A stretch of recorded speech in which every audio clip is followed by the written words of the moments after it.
नमस्कार दोस्तों, देश दुनिया में आपका हार्दिक स्वागत है। मैं हूं पत्रकार योगेंद्र योगी। दोस्तों, आप कल्पना कीजिए कि यदि हमारे देश में किसी वैज्ञानिक को नोबेल पुरस्कार मिल जाए तो पूरे देश का वातावरण कैसा होगा।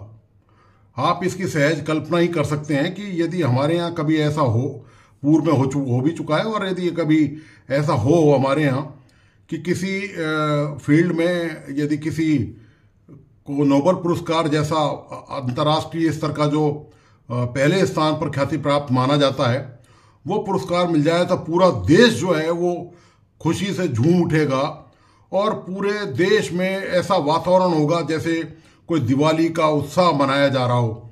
तो ये पूर्व में भी इसका प्रमाण मिल चुका है कि जब भी हमको राष्ट्रीय अंतर्राष्ट्रीय स्तर पर हमारी कोई भी उपलब्धि कोई भी व्यक्ति जब हासिल करता है तो उसका इसी तरह हमारे देश में स्वागत सत्कार किया जाता है, सिर आंखों पे उनको बिठाया जाता है, सरकारें उनको नवाजती हैं, प्रधानमंत्री तक उनको बुलाते हैं, राष्ट्रपति तक उनको आमंत्रित करते हैं, उनके नाम से बिल्डिंग बनाई जाती हैं, सड़कों का नाम रखा जाता है, सार्वजनिक स्थलों का, उद्यानों का, पार्कों का, और वो तमाम चीज़ें जो उनके शान में की जा सकती है उनकी उपलब्धियों के मद्देनज़र वो हमारा पूरा देश एकजुट होकर करता है और जबरदस्त तरीके से एकजुटता का प्रमाण देता है।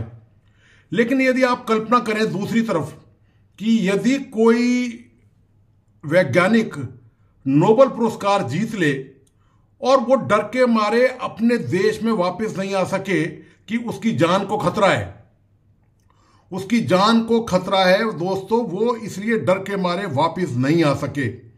तो दोस्तों, मैंने एक रिसर्च करी दरअसल पाकिस्तान पर, तो मुझे ये तथ्य पता चला कि पाकिस्तान के जो फिजिक्स साइंटिस्ट थे डॉक्टर अब्दुल सलाम, उनको 70 के दशक में 1974 के आसपास उनको नोबेल पुरस्कार दिया गया फिजिक्स में नई खोज करने को लेकर।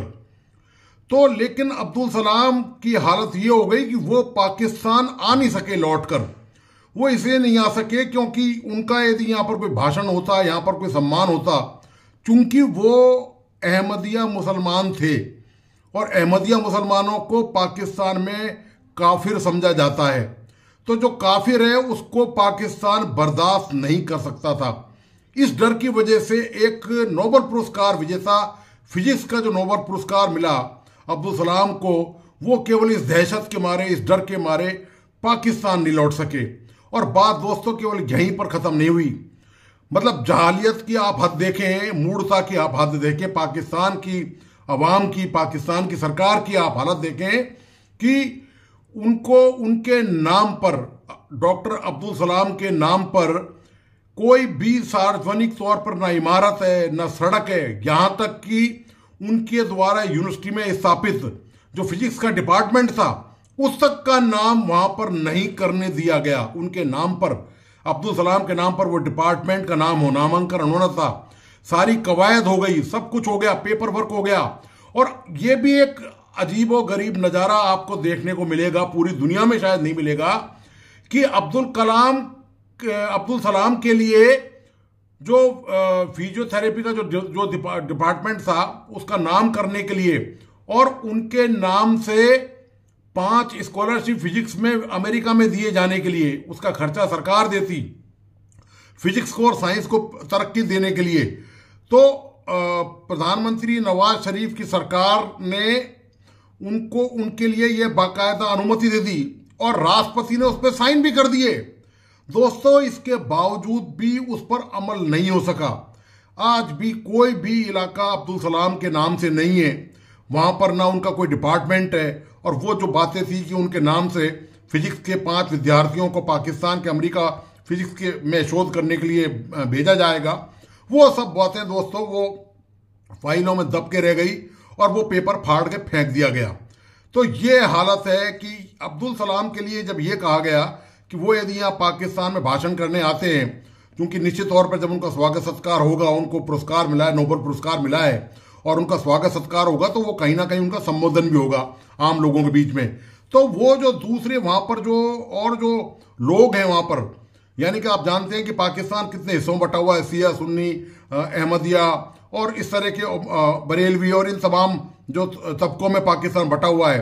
तो उनमें से एक तबके ने यह तक कह दिया इस नोबेल पुरस्कार पाकिस्तान के विजेता के लिए कि उसके टांगे तोड़ दी जाएंगी। अब दोस्तों आप इससे कल्पना कर सकते हैं कि पाकिस्तान का मानसिक दिवालियापन कितना है, कितना जबरदस्त है। ये बात मैं आपको बता रहा हूं सन 70 के दशक की। तो दोस्तों मैं आपको एक बात और बताता चलूं कि पाकिस्तान का ये मानसिक दिवालियापन खत्म नहीं हुआ बल्कि और बढ़ गया। हालत यह है कि मानसिक दिवालियापन की बच्चों को वहां पर आज भी कोई आईटी नहीं, साइंस नहीं, कुछ नहीं पढ़ाया जा रहा। हिस्ट्री के गलत तथ्य पढ़ाए जा रहे हैं, तमाम चीजें उनके दिमाग में जहर, उनके दिमाग में नफरतों के उनको पाठ पढ़ाए जा रहे हैं। बात केवल यहीं तक नहीं रुकी। हम ये समझते हैं कि कोई भी देश जब आज़ाद होता है तो वो तरक्की निश्चित तौर पर कहीं ना कहीं थोड़ी बहुत तरक्की तो करता दिखाता ही है, चाहे वो उसकी प्रोग्रेस की रफ्तार कम हो। लेकिन दोस्तों पाकिस्तान में ऐसा कुछ नहीं हुआ। करीब 50 साल से ज़्यादा इस घटना को हो गए। अब्दुल सलाम को नोबेल पुरस्कार मिले, लेकिन पाकिस्तान के हालात आज भी ज्यों की तो हैं, बल्कि और भी खराब हो गए। इसका उदाहरण मैं आपको देकर बताता हूं कि पिछले दिनों वहां पर एक फिजिक्स के प्रोफेसर ने एक लेक्चर दिया और लेक्चर के दौरान उन्होंने काफ़ी कुछ बातें कहीं साइंस के बारे में बताया। तो वहां के जो कठमुल्ले थे, जो मौलवी थे, जो कट्टरपंथी लोग थे, उन्होंने घेर लिया उसको और वो उसको जान से मारने की कोशिश करने लगे। तो उसने हाथ जोड़ के माफी मांगी और लिखित में माफीनामा दिया। जो जो मौलवियों ने उससे लिखवाया वो उन्होंने लिखा और साइन किए, इस बात के लिए स्टाम्प पर साइन किए कि मैं भविष्य में ये सब नहीं करूंगा और ये जो लोग कह रहे हैं वो सही है, जो मैं कह रहा हूं या जो साइंस कहती है वो सही नहीं है। ये दोस्तों पाकिस्तान के मानसिक दिवालियापन की हालत हो चुकी है। तो यदि आज पाकिस्तान कंगाली की हालत में है और भीख मांग रहा है, जगह जगह लात खा रहा है, सऊदी अरब से अभी लात खा के आया है। मैंने पिछला वीडियो इसी में डाला था कि वहाँ के जो प्रिंस हैं उन्होंने कह दिया कि हम पाकिस्तान को भीख नहीं देंगे। कहने से मतलब ये सीधा नहीं कहा, लेकिन कुछ दिया नहीं जिसकी पाकिस्तान काफ़ी उम्मीद लेके गया था और वो वहाँ से बेरंग लौट आए, खाली हाथ लौट आए।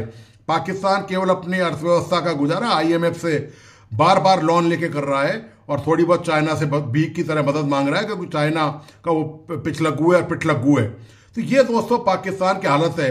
मैं आपको वो पूरा वाकया अब्दुल सलाम के साथ, जो नोबेल पुरस्कार विजेता हैं फिजिक्स के, पाकिस्तान के एकमात्र, और यह बहुत गौरव का विषय था निश्चित तौर पे पूरे एशिया के लिए या कम से कम भारतीय उपमहाद्वीप के लिए तो यह बहुत गौरव का। और मैं दोस्तों आपको ध्यान आया, मुझे एक बात बताता चलूं कि अब्दुल सलाम की जहां घर में पाकिस्तान में इतनी बेइज्जती हुई, उनको जान से मारने का डर दिखाया गया कि यदि वहां पर आएंगे, और उसके विपरीत यदि वो भारत और बांग्लादेश आए तो यहां पर उनका जबरदस्त स्वागत किया गया। पूरी गर्मजोशी के साथ पूरी देश ने उनका स्वागत किया।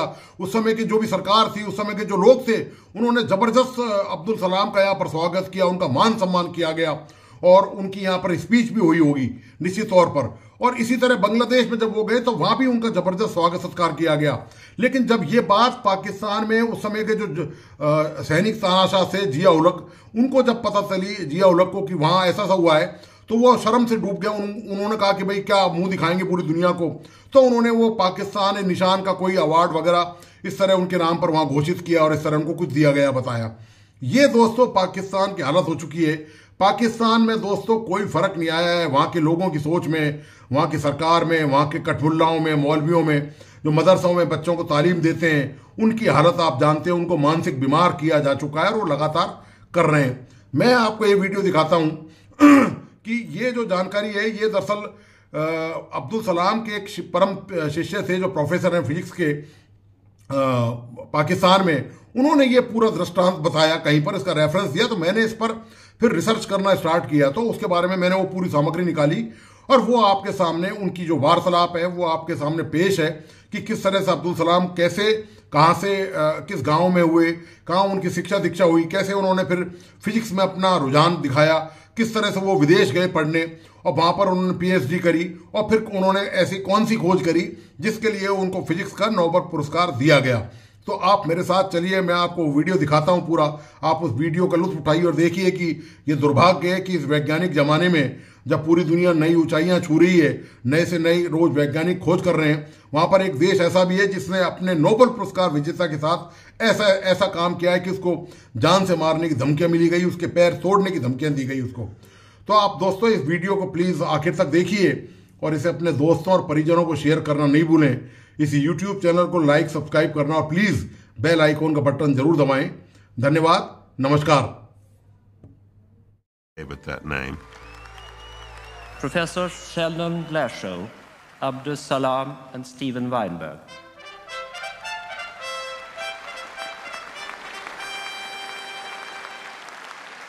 The inventors of the Standard Model, both the name and the theory, were the toasts of the scientific community, receiving Nobel Prize after Nobel Prize. But behind the fanfare was a glaring omission. Although the Standard Model explained 3 of the forces. हाँ, तो उनकी पैदाइश जंग में हुई थी और ये 1926 में हुई थी, यानी कि पाकिस्तान से बहुत पहले। तो स्कूल में वो एक बहुत ही लायक स्टूडेंट था और मैट्रिक में FSC की मैट्रिक में टॉप किया था। अब उस ज़माने में मुसलमान स्टूडेंट्स बहुत कम होते थे, ऐसे जो बोर्ड के एग्ज़ाम्स में जिनकी कारकर्दगी अच्छी थी। इनका फर्स्ट क्लास फर्स्ट, वो तो फिर बहुत ही ज़्यादा खुशी की बात थी उधर के मुसलमानों के लिए। तो उधर सारा गांव आ गया। जब गांव को खबर हुई कि मैट्रिक में टॉप किया तो सारे लोग जमा हो गए उनका इस्तकबाल करने के लिए। इनकी जो तालीम थी एक बहुत आम सादा स्कूल में थी, टाट के स्कूल में थी जो कहते हैं। और अभी मैंने एक फिल्म देखी कि जहां उनकी पैदाइश हुई थी, घर बिल्कुल जैसा आम गांव में होता। पहली बार जब वो लाहौर पहुंचे तो उस वक्त उन्होंने इलेक्ट्रिक लाइट देखी। He was 14 years old when he studied under an electric lamp. Wow. और बहुत खुश थे कि वैसे तो ना वो चिराग तले, वो जो उस वक्त लालटेन होते थे उसके तले पढ़ते थे। He was very happy about that. अच्छा, उधर फिर जब मेरा ख्याल है फिर गवर्नमेंट कॉलेज चले गए और उधर लोगों ने ये महसूस किया कि ही इज़ सुपर ब्रिलियंट, इसको यहाँ नहीं होना चाहिए, इसको बाहर भेजना चाहिए। तो उन्हें यूनिवर्सिटी ऑफ कैम्ब्रिज के एग्ज़ाम में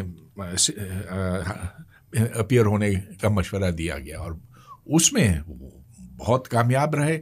उनको फिर स्कॉलरशिप मिली ना? स्कॉलरशिप मिला, लेकिन वो स्कॉलरशिप इधर के लोगों ने जमा की थी। अच्छा, देखें वो ज़माना था जब मुसलमान पढ़े लिखे स्टूडेंट्स और जिनमें बिल्कुल वाज़े कोई पोटेंशियल था वो आटे में नमक के बराबर थे। हिंदू बहुत थे लेकिन मुसलमान बहुत कम ये थे। हाँ। कैम्ब्रिज गए तो ही वेंट एज अ पाकिस्तानी। ठीक है। और उधर मैथमेटिक्स में इन्होंने ट्राइपॉस किया और फर्स्ट बिल्कुल टॉप पे थे वहाँ पे। तो उसके बाद फिर कहा कि ठीक है मैं पाकिस्तान चलता हूँ। पाकिस्तान आ गए वापस, गवर्नमेंट कॉलेज में उनको मुलाजमत मिली, लेकिन उधर उनसे ये क्या कहा गया कि हाँ ठीक है पढ़ाओगे तो ठीक है, लेकिन यहाँ और काम भी तुम्हें करने होंगे। तो फुटबॉल कोच बन जाओ या कोई हॉस्टल की देखभाल करो। इस छोटे मोटे काम जो दिए जाते ना, तो उनका दिल उसमें नहीं लगा।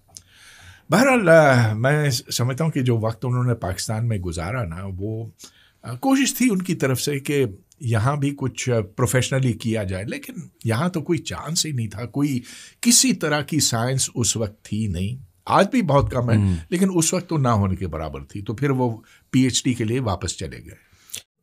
कुदरत में 4 मुख्तलिफ किस्म की क़ुव्वतें कार फरमा हैं। एक तो ग्रेविटी है, तो जो आप चीज़ छोड़ते हैं वो नीचे गिरती है। एक इलेक्ट्रिक और मैग्नेटिक फोर्स है जिसका भी मैंने जिक्र किया। एक ये कि जब आप एक न्यूक्लियस के अंदर देखते हैं तो प्रोटॉन को धकेलता है और बहुत धकेलता है, ज़ोर से धकेलता है क्योंकि बहुत नज़दीक होते हैं। लेकिन उससे बड़ी एक क़ुव्वत है जो इनको जोड़ के रखती है, उसको स्ट्रॉन्ग फोर्स कहते हैं। और वो क़ुव्वत जिससे एक न्यूट्रॉन टूटता है उसको वीक फोर्स का नाम दिया गया। तो जो सलाम ने साबित किया वो ये था कि वीक फोर्स और इलेक्ट्रोमैग्नेटिक फोर्स दरअसल एक ही फोर्स हैं। समझ लीजिए कि एक सिक्के के दो तरफ हैं, दो पहलू हैं उसके। तो ये बहुत अहमियत का हामिल इसलिए है कि एक तो ये कि कुदरत की ताकतों की तादाद में कमी आ गई और इसको मज़ीद कम किया गया जब इसको स्ट्रॉन्ग फोर्स के साथ जोड़ा गया। तो बस एक छोटा सा कदम है उसके बाद, जिससे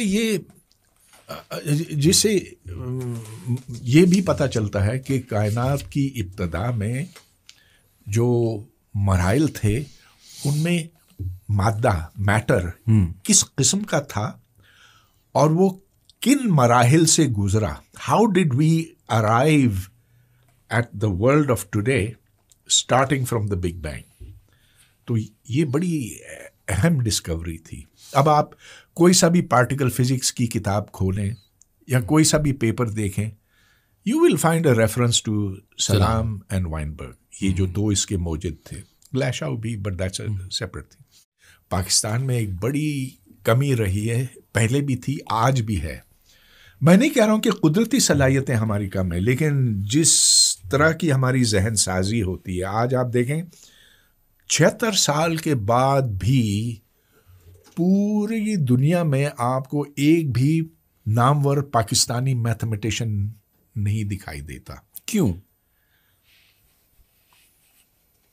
तरबियत, तालीम, जहन साजी जिस तरह से होती है, हम एक्सेलेंस को पहचानते नहीं हैं। देखें हमारे यहाँ, अब मैं दावे से कह सकता हूँ इसलिए कि मेरा वास्ता ऐसे बच्चों से पढ़ रहा है आजकल भी, हर कुछ दिन बाद, जो ब्रिलियंट हैं, लेकिन माँ बाप कहते हैं अच्छा क्या करोगे इसके साथ, CSS चले जाओ। उसके 10 साल बाद 1984 में जब मेरी सबसे पहले उनके साथ अब कुर्बत पैदा हुई, वो उनकी वफ़ात तक रही, लेकिन 84 में, तो उस वक्त ज़ियाउल हक़ के ज़माने, ये ज़ियाउल हक़ का ज़माना था। यहाँ अजीब व गरीब किस्म की साइंस हो रही थी। तो ऐसे कि जिनों को काबू करके उनमें से बिजली पैदा की जाए।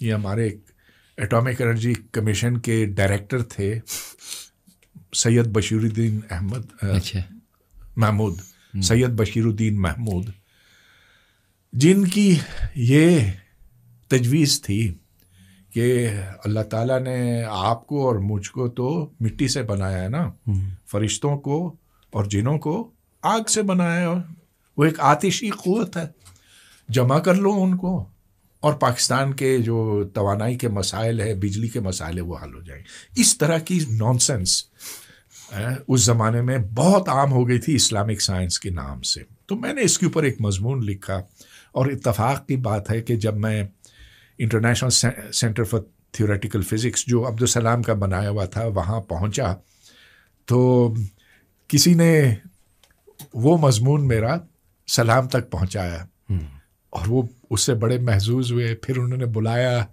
और यूँ पहली बार उनके साथ मेरी एक गुफ्तगू पर्सन टू पर्सन बात हुई। और फिर उसके बाद हमारी ख़त व किताबत भी रही, बहुत सी हमारी आपस में डिस्कशंस हुई। कहते हैं कि सलाम कुछ बहुत ज़्यादा मजहबी शख्स नहीं था और काफ़ी वक्त तक नहीं था। जो मेरे कॉलीग्स हैं जो सलाम को बहुत नज़दीक से जानते थे 1960s में, तो वो कहते थे कि he used to have a drink, कुछ भी हो सकता है उस ज़माने में, खुला शख्स था सब। 1974 में जब उनको इस्लाम के दायरा इस्लाम से खारिज कर दिया गया तो अचानक उनको एक ऐसा सदमा हुआ और वो पूरी तरह मज़हब की तरफ, अपने मज़हब की तरफ आ गए। सी इसकी तस्वीर हैं और ये हकीकत है कि जब उधर कतबा लगाया गया तो उस पर लिखा था फर्स्ट मुस्लिम नोबेल लॉरिएट तो मुस्लिम को काट दिया उसमें से। तो first laureate in physics. Celebrated को छोड़िए, अगर वो आते यहाँ तो उनकी जान खतरे में पड़ती। मैं आपको 1979 की बात बता सकता हूँ, जब उनको नोबेल प्राइज़ मिला था तो उस वक्त पाकिस्तान में बिल्कुल खामोशी थी। 1980 तो उस साल के आखिर में जब वो इंडिया गए और बांग्लादेश गए तो उस वक्त उनको बड़े बड़े एजाज़ात उधर की रियासत की तरफ से मिले। ज़ियाउल हक ने उस वक्त ये सोचा कि ये तो हमारे लिए बहुत एम्बैरसमेंट होगी, शर्मिंदगी का बायस होगा, तो उन्होंने निशान पाकिस्तान या कुछ इस तरह का दिया, हिलाल निशान पाकिस्तान, कोई एजाज़ दिया था। ठीक है, अच्छा, लेकिन उस ज़माने में सलाम आए हुए थे पाकिस्तान वो अवार्ड लेने के लिए। हमने उस वक्त चाहा कि उनको फ़िज़िक्स डिपार्टमेंट कायद-ए-आज़म यूनिवर्सिटी में मदऊ किया जाए, और क्यों ना करें, इसलिए कि वो डिपार्टमेंट उनके स्टूडेंट ने शुरू किया था और वो दुनिया का एक अच्छा पार्टिकल फिज़िक्स का मरकज़ बन चुका था और वाहिद जगह थी पाकिस्तान में जहां उनकी बात समझी जा सकती। जमात इस्लामी ने कहा, जमीयत ने कहा कि अगर ये कादियानी यहाँ पर आया तो हम इसकी टांगें तोड़ देंगे। अब मुझे याद है कि उस वक्त के चेयरमैन के साथ मेरी बड़ी बहस हुई। मैंने कहा कि हम सलाम साहब का दिफा करेंगे, आने दीजिए। तो उल्टा उन्होंने मुझे कहा कि आप इसको खामखा एक पॉलिटिकल इशू बनाना चाह रहे हैं। खैर, सवाल ही नहीं पैदा हो सका कि हम उनको यहाँ कायद-ए-आज़म यूनिवर्सिटी इस्लामाबाद बुला सकते। मगर देखें, बहुत ज़्यादा दुख की बात है कि कहीं भी कोई सड़क का नाम अब्दुल सलाम के नाम से मंसूब नहीं किया गया, कोई इदारा नहीं। एक है गवर्नमेंट कॉलेज के साथ मुंसलिक है Abdul Salam centre for mathematics, लेकिन आप अगर उस इदारे के बाहर जाएं तो आपको कोई फट्टा नहीं दिखाई देगा। वो डरते हैं कि अगर हमने अब्दुल सलाम का नाम यहाँ लगाया तो कोई इधर हुजूम आ जाएगा और तबाह कर देगा, जो भी है।